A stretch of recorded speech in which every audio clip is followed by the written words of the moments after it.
Welcome to the Private Practice Survival Guide podcast with your host, Brandon Seigel. I'm a published author, speaker, entrepreneur, and private practice strategist dedicated to transforming the way that healthcare functions. This podcast is all about empowering you to create the change you want to see. Let's dive in. Welcome back to the Private Practice Survival Guide podcast. This is our quick tip episode, and today we're covering 3 employee benefits that every private practice should consider offering. Just 3. 1, 2, 3. You got it. And before I get into that, I want to explain something. Employee benefits are a form of exchange, but sometimes that exchange is more about transformational benefit than it is about the transactional benefit. But even when something is a transformational benefit, it's crucial that we understand the transactional value to someone because we want to make sure it's meaningful. We want to make sure it moves the needle. And I think that sometimes we're not doing a good enough job of really understanding what motivates your team, what makes the magic come to life, what's going to drive them to do something today in which they are sacrificing themselves for something else. And I guess before we get into the benefits, I think it's crucial that you understand everything we do takes sacrifice.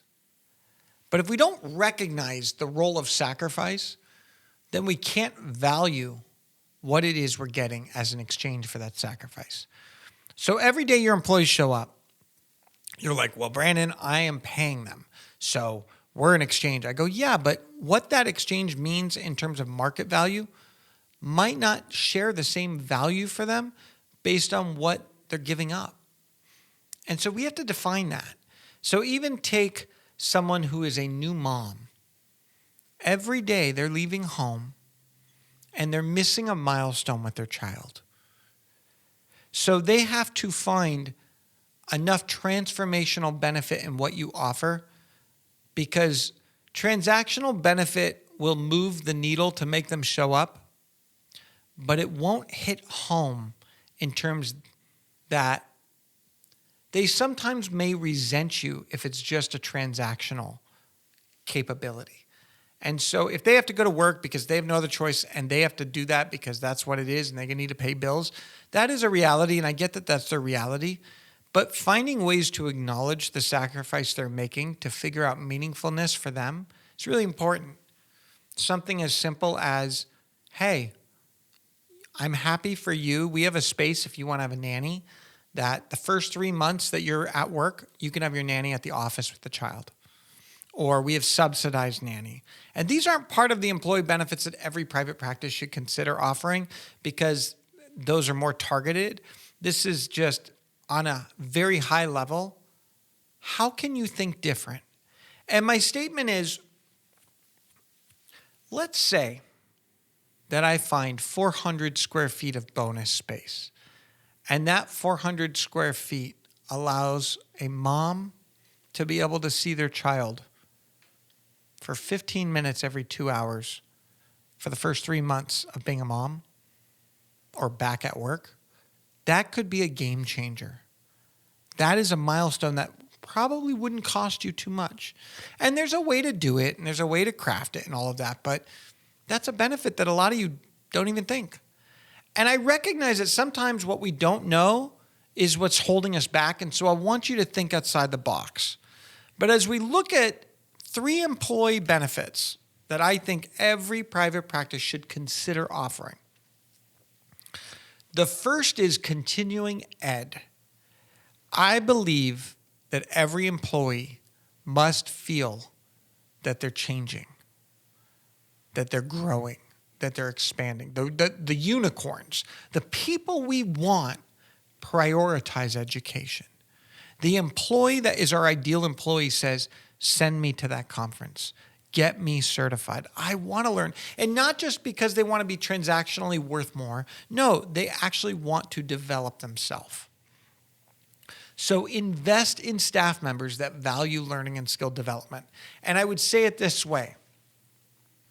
What are they willing to sacrifice in order to enhance their education? So maybe it's, we'll send you for a continuing ed learning retreat, but it's a flat rate $5,000 and you have to pay any difference, whatever that is. Come up with that value, but see how that is. See what makes sense, but then have them put it into play. So I want you to come back and I want you to put 3 programs in place as a result of this. Get that exchange too. I recently had a private practice come to my conference. And for those who don't know, it's a high value, but it's not cheap. And it's 4 days, or it was 4 days in 2025 of learning. And one of the practices brought an employee that decided to leave after 2 days. And their viewpoint was just like, hey, I don't want to learn anymore. Well, they should have measured that prior to inviting that staff to come to this expensive investment. So when you're crafting your continuing ed program, make sure you craft expectations and exchange. This isn't just show up and listen. And I think that's the other thing. When you have a continuing ed program, you want to see development. Learning and development are 2 different things. Learning is comprehension, in my opinion. Development is that you've changed, that you've enhanced a skill. And I recently met with this practice who has this office manager that's like, well, I have 3 years of management training and blah, blah, blah, blah, blah. And she's the worst manager I've ever come across, or one of them.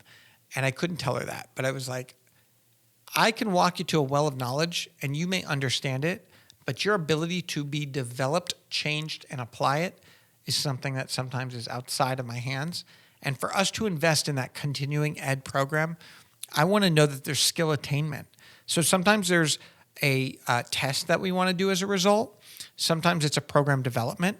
But I believe a continuing ed program is not just money. It's actually creating an opportunity of growth in which there's accountability to make sure that growth happened. For the past 20 years, I've had the privilege of helping pediatric occupational, physical, and speech therapists redefine the way that their business functions and helping them tap into their entrepreneurial spirit. In recent years, I recognized a deficit, which was bringing private practice owners together with the vision of allowing them to connect, learn, and grow. And Growth Code Conference was born. From sunrise to sunset, we offer an opportunity for pediatric, occupational, physical, speech therapy private practice leaders and owners to connect, collaborate, learn, grow. From yoga to breakfast to lunch to coffee carts and more.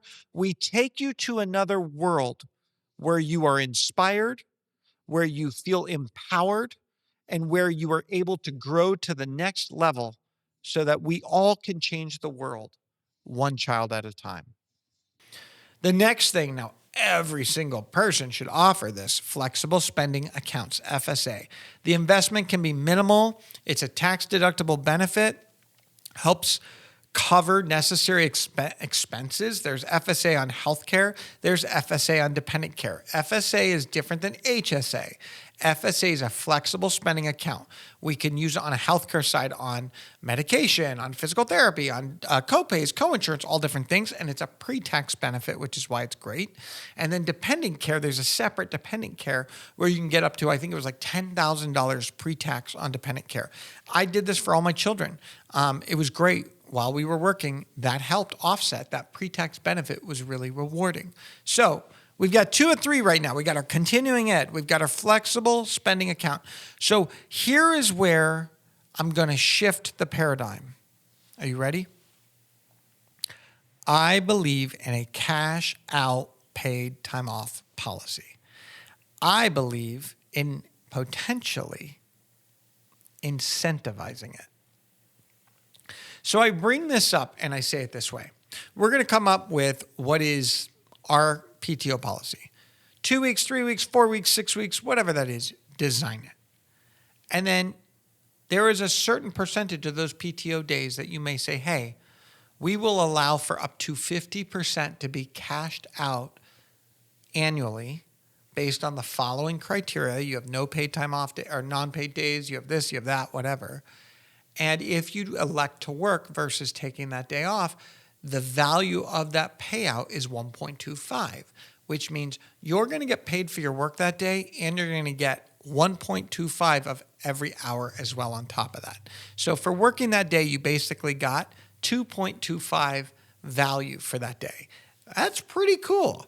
Now, that shouldn't be every hour because people do need time off, but that can be a win-win. So how are you shifting the paradigm in your practice to think differently? And you're like, I believe in mental health and I believe in time off, and I can tell you something, $10,000 can change a person's life, and sometimes them working 2 extra weeks to get $10,000 of benefit can actually help them invest in the 2 weeks off to rejuvenate and reset. And I want to remind you, 168 hours in a week, 168 hours. You're only asking for 40 in most cases. If you're not able to reset within those remaining hours, then we got to look at if the structure of the role is right for that employee. Sometimes we need to shift the way that our roles work. Sometimes we say, you know what, we're going to be a 32-hour week job. That's what we're going to be.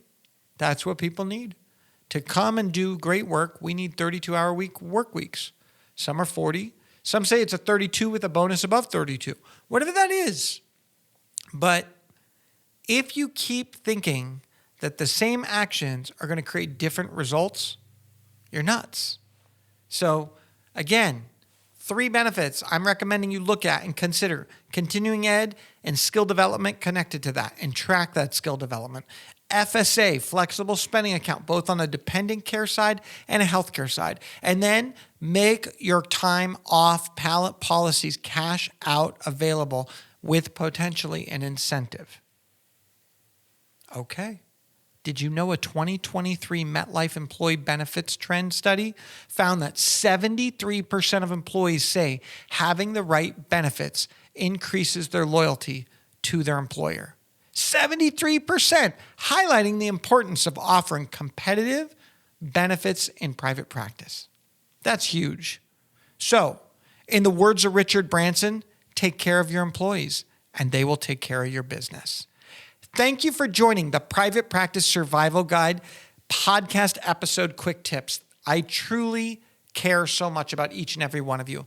I hope that you know that all you got to do is like, subscribe, and share us, because together we can thrive, not just survive.